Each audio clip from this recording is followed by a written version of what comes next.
السلام علیکم ناظرین، امید ہے آپ سب خیریت سے ہوں گے۔ ناظرین، قربانی کے دن قریب آتے ہی شیطان مرحلہ وار آپ کو یا تو اس نیک کام اور عظیم کام کے کرنے سے روکے گا، یا اس کام کو اس کی اصل روح اور اس کی اصل ثواب جو کہ اس کام کے کرنے کا باعث بنتا ہے، تو اس میں کمی یا بالکل ختم کرنے کی کوشش کرے گا۔ جیسے مثال کے طور پہ یہ دن جب بھی آتا ہے اور تو ہم دیکھتے ہیں کہ ایک مخصوص ذہنیت کے لوگ کچھ خاص قسم کی پوسٹس جو ہیں وہ شیئر کرنے لگ جاتے ہیں، اور وہ اس قسم کی باتیں کرتے ہیں کہ یہی قربانی کے پیسے جو آپ لوگ لگا رہے ہیں، اس سے کسی غریب کی بیٹی کے جہیز کا بندوبست کیا جائے، اور یا تو انہی پیسوں سے ایک ہی قسم کی پوسٹ جو میں پچھلے کئی سالوں سے دیکھ رہا ہوں کہ ایک واٹر کولر جو ہے وہ باہر رکھا ہوتا ہے اور اس کی پوسٹ لی گئی ہوتی ہے کہ میں نے اس مرتبہ قربانی کرنے کے بجائے یہ واٹر کولر لگا دی۔ اب پہلی بات تو یہ کہ مجھے تو یہ سمجھ نہیں آتی کہ اس پورے طبقے کے ساتھ یہ ایک ہی واٹر کولر ہے جو یہ ہر سال یہ لوگ پوسٹ کر رہے ہوتے ہیں، تو یہ چیز مجھے سمجھ نہیں آئی۔ لیکن بہرحال ان لوگوں کا بنیادی مقصد یہ ہوتا ہے کہ آپ کو اس نیک کام کے کرنے سے، جو کہ اصل میں حکم ہے اللہ تعالیٰ اور اس کے رسول صلی اللہ علیہ وسلم کی طرف سے ہمارے طرف احکامات متوجہ ہیں، اور ان دنوں میں اس کے علاوہ تو اور کوئی کام ایکسیپٹ ہی نہیں ہوتا۔ آپ اس کے بجائے آپ پیسے کئی پر بھی دیں تو وہ کبھی قربانی کے قائم مقام نہیں ہو سکتے۔ اسی طرح اگر تو آپ یہ والا بیریئر جو ہے تو یہ کراس کر لیتے، اور الحمدللہ مسلمانوں کی اکثریت جو ہے وہ یہ بیریئر جو شیطان حائل کرنے کی کوشش کرتا ہے وہ کراس کر لیتا ہے، اس کے بعد نیکسٹ مرحلے پہ کیا ہوتا ہے کہ وہ اس عمل کے ساتھ غیر شرعی چیزیں جو کہ اس عمل کے ثواب کو کم کرنے کا باعث بنتی ہے، یا اس عمل کا مذاق اڑانے کے برابر ہم کنسیڈر کر سکتے ہیں اس کو، وہ اس کے ساتھ اٹیچ کر لیتے ہیں۔ جیسے کچھ ویڈیوز جو ہیں وہ زیر گردش ہیں، غالباً یہ پرانی ویڈیوز ہیں، لیکن اگر تو کچھ علاقوں میں آج بھی یہ کام ہو رہا ہے تو یہ انتہائی مذموم کام ہے، اور وہ یہ کہ قربانی کے جانوروں کے ساتھ لڑکیاں جو ہیں وہ ماڈلنگ کر رہی ہے،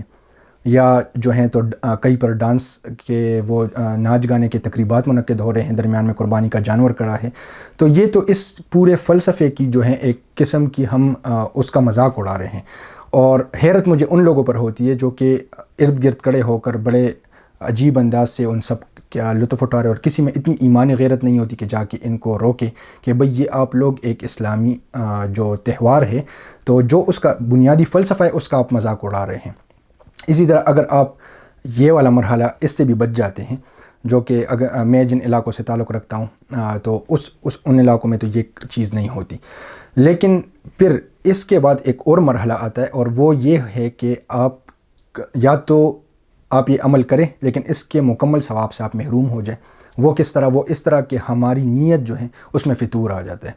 اور وہ فطور اس طرح آتا ہے کہ ہم بجائے اس کے کہ یہ قربانی ہم اللہ تعالیٰ کے لیے کریں، ہمارے دل میں یہ جذبہ ہوتا ہے کہ بھئی میں اچھے سے اچھا جانور اس لیے لوں تاکہ لوگ کہے کہ یار کیا زبردست قسم کا جانور اس نے لیا ہے۔ اور یہ ہم نہیں کرتے کہ بھئی اچھے سے اچھا جانور اس نیت سے ہم لیں کہ اللہ تعالیٰ جو ہے وہ ہم اللہ تعالیٰ کے حضور چونکہ قربانی پیش کر رہے ہیں تو ایک اچھی چیز جو ہے وہ اللہ تعالیٰ کے حضور پیش کر دیں، بلکہ ہماری نیت کیا ہوتی ہے؟ ہماری نیت یہ ہوتی ہے کہ لوگوں میں ہماری واہ واہ ہو، اور پھر اس کا ایک مظاہرہ یہ ہوتا ہے کہ ہم جو ہیں گلیوں میں ہم اپنے جانور کو گھماتے ہیں، اور اس نیت سے گھماتے ہیں کہ لوگ جو ہیں وہ دیکھیں اور وہ کہے کہ یار کیا زبردست قسم کا جانور لائے، اور پھر ایک دوسرے پر جو ہیں وہ فکر بازی ہو رہی ہوتی ہے۔ ایک گھر والے لوگ جو ہیں وہ دوسرے گھرانے کے لوگوں کو کہتے ہیں کہ بھئی یہ آپ لوگوں نے تو اس مرتبہ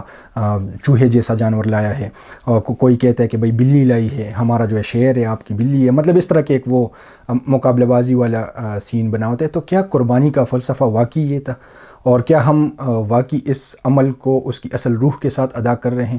تو یہ کچھ گزارشات آپ کے سامنے پیش کرنی تھی کہ قربانی کے ایام میں کوشش کرے کہ ہم شیطان کے کسی بھی غلط حربے کا شکار نہ ہو جائیں، اور کسی بھی مرحلے میں شیطان جو ہے وہ ہمیں نہ روک پائے۔ جو بالکل انیشل ہے کہ ہم یہ عمل کریں ہی نہیں، اس سے تو الحمدللہ بہت سے مسلمان وہ بچ جاتے ہیں، لیکن یہ جو باقی جو خاص کر یہ جو نیت والا معاملہ ہے یہ بہت ہی حساس ہے۔ تو ہم کوشش کریں کہ ہم اپنی نیت خالص رکھیں اور خالص اللہ کی رضا کریں، اور اپنے بچوں کو کبھی اپنے اس کی قیمتیں نہ بتائیں کہ بھئی ہم نے جو ہے تو 1.5 لاکھ کا خریدا ہے، 2 لاکھ کا خریدا ہے۔ وہ جا کے باہر دوسرے بچوں کو کہتے، دوسرے بچوں کے والدین کی اتنی گنجائش نہیں ہوگی، انہوں نے مثال کے طور پہ 70,000 کا ایک بندے نے خریدا ہے، دوسرے بندے نے 1.5 لاکھ کا خریدا ہے۔ اب وہ بچے ایک دوسرے پہ فخر کر رہے ہوتے ہیں، تو وہ دوسرے بچے کے دل میں یہ بات آتی ہے کہ بھئی پتہ نہیں یہ میرے والد جو ہیں یہ کیوں جو ہیں تو